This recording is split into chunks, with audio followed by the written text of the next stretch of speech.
Javeria Sargodha coat भाई खान के मारूफ मुस्लिम लीगी रहनुमा सरदार खालिक नवाज मेकर ने जिले नून लीग क़यादत के एजाज में पुरतकल्लुफ़ ज़ियाफत का एहतमाम किया,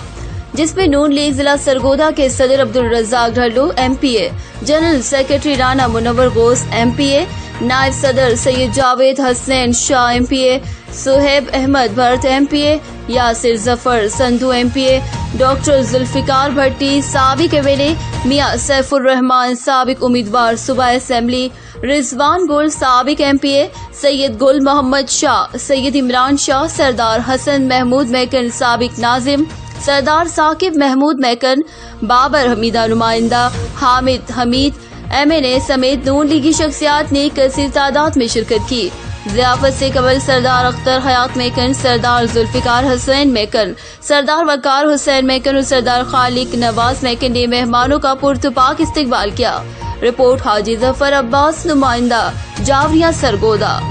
मजीद खबरों और अपडेट्स के लिए देखते रहिए बोरो TV ग्रीस।